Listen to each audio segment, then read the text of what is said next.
Hi, and welcome to CoupleTales.life, the colorful shades of grey. Today we're going to talk about depression, but it's not what you think. Now, depression is a topic which is very close, but today's episode is about how do you reach out and help somebody who's built walls around himself or herself by being in depression. So it's very difficult to reach out, but you want to because you genuinely care about the person. So how does really one go about doing that? Yes, Vivek, this is a very challenging one because when you are trying to reach out to a person who's depressed, and here, like I said, we cannot get into this topic in detail because it is a very, very vast topic.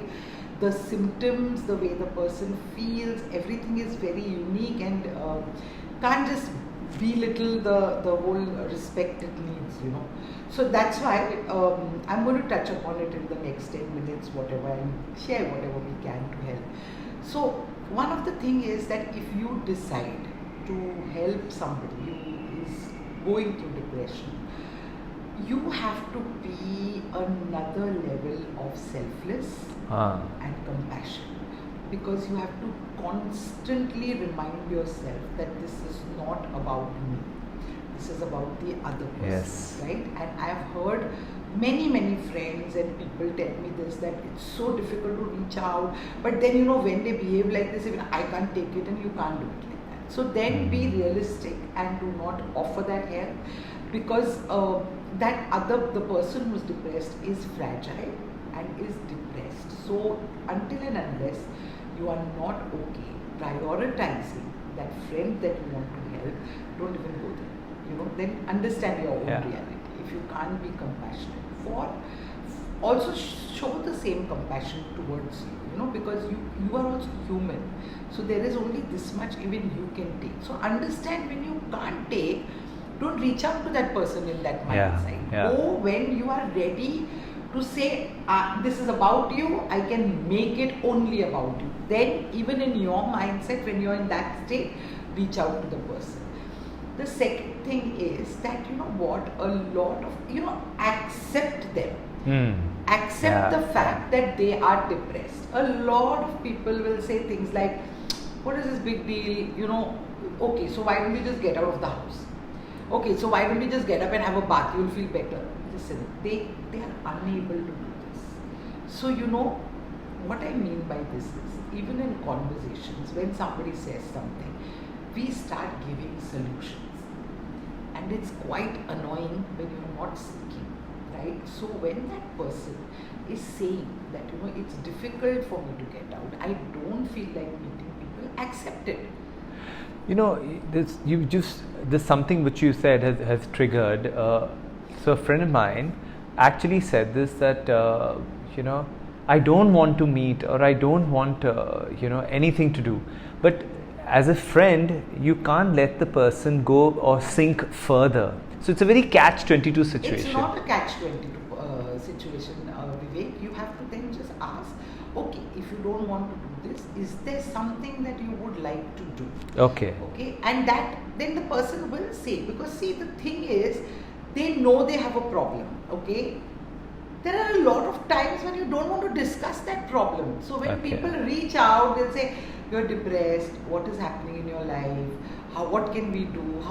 You're constantly making a person feel that there's a problem. So until and unless a person is not ready to talk about the problems, your contribution in just having a normal conversation may be the biggest contribution.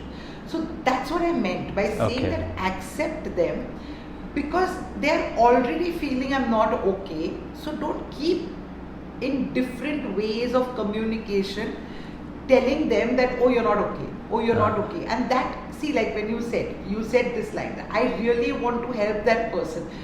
That's when it is important to say, is this about that person or is this about me? So in that moment, you want to help the person doesn't want your help. So when they say, leave me alone, okay, I'll leave you alone right now. Call up after 2 days, how are you doing?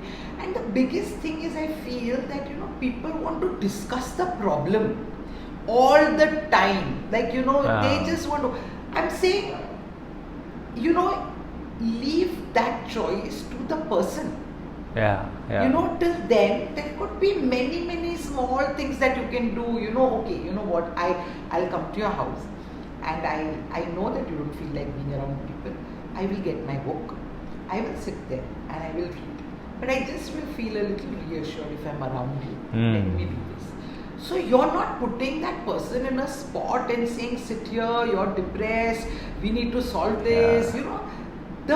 That's why I said compassionate and selfless. So what it means is, start by following the person and saying, what do you want? How would you, and not actually saying it, because that can also be annoying. It's a very delicate place to be. So that's why I'm really trying I'm trying very hard to articulate this.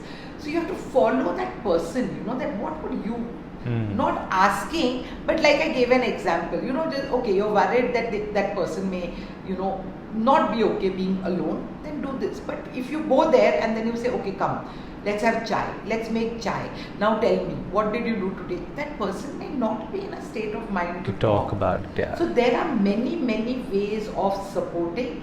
Conversation is a part of it. But just being there or doing, like, you know, okay, so you're quiet, you make that cup of tea and say, you know, why don't you have a cup of tea? Okay, do you feel like watching something? No? Okay, like this person said, leave me alone. Leave that person alone. Be there in a very shadow form. Yeah, operative word is shadow. Yeah, literally. don't be there in your face, because that is also reminding them, this friend is here because I have a problem. This friend. Yeah. And really, really, it is a very, very selfless thing to do. It's a tough one, even for you as a friend, to do this, because it's a different level of compassion and selfless. So, you know, understand your own shortcomings also. You know? Because I think the subscriber asks this, how do you do this lovingly and respectfully? Yeah. So I think what you're saying is you're respecting the other person. So my intentions could be the best that I will have. But it's like you said, if I were to, and for every person, the coping mechanism or the way they deal is so different. So rather than saying this is my way of helping you, focus on what makes that person more comfortable or what they're in, without pushing them further. I had a friend, Vivek, who actually was going through something like this. I mean, had a friend who was going through this, and my friend said, you know, but we are trying to call her, we are telling her come out with us, but she's not coming out only. It's been 1 year, she's not kept in touch. They are not in a state to do all this. Yeah. Otherwise, and why I'm saying it's such a tricky topic is some people may look absolutely normal and may be depressed. So that's why I don't want to talk about the depression per se. Yeah. But I'm saying in a normal way when you feel there is, because this subscriber actually said walls come up. Why do the walls come up? Yeah. You know, because they're getting triggered. We don't know the source of depression. We don't know if they're ready to talk about it, and it's a very, very slow, compassionate process. So you have to, you know, you don't know where that person is. Yeah. So if you're getting triggered, and if you're doing this saying, but I'm a friend, I need to be there, then please release that. That's a compulsion or a sense of duty. Please prioritize the person you're helping, because they are not in a mental state to do what you think is a solution, and that is why they run away most of the time, because they're not looking for a solution. Correct. You think a depressed person doesn't want to get out of depression? It's because they can't, right? So then you're constantly saying, okay, come out, okay, do this. It doesn't work, guys. So, you know, be slow, be steady, be regular.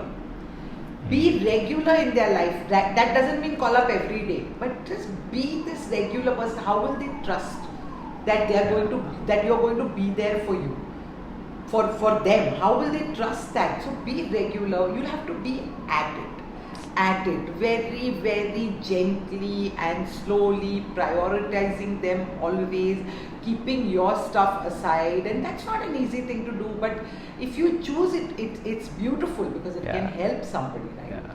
You really need, I think the one big takeaway from this is that while you're displaying compassion and you know, handling the person with kid gloves, you really need nerves of steel to go through, and that can only happen if you genuinely and selflessly want to do, which is where you started off. It's a premise that you actually started this discussion with. And don't go with a thought or like this intention that everybody uses nowadays that I will solve your problem. That is a no-brainer. You won't reach anywhere. It is not about sorting.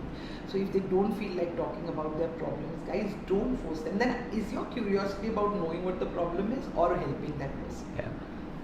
So I hope we've given you enough food for thought, and the next time a situation like this arises, God forbid it does, so step back. In fact, I would say step back yourself and think for a moment, are you prepared to do all that is really required for the person and not because it's your sensitivity? And honestly, if you do, it's a great opportunity for your own growth too. Yeah. It's a beautiful opportunity for your own growth. It's unconditional, so it's a beautiful opportunity. And help people if you can. It's not too much you have to work on to help a person. It's nice. People need you. Please help them. And do join us. Do like, share, and subscribe to our channel, coupletales.life, the colorful shades of grey. This is Vivek Kapoor. And this is Geeti Purkayastha. Thank you. Thank you.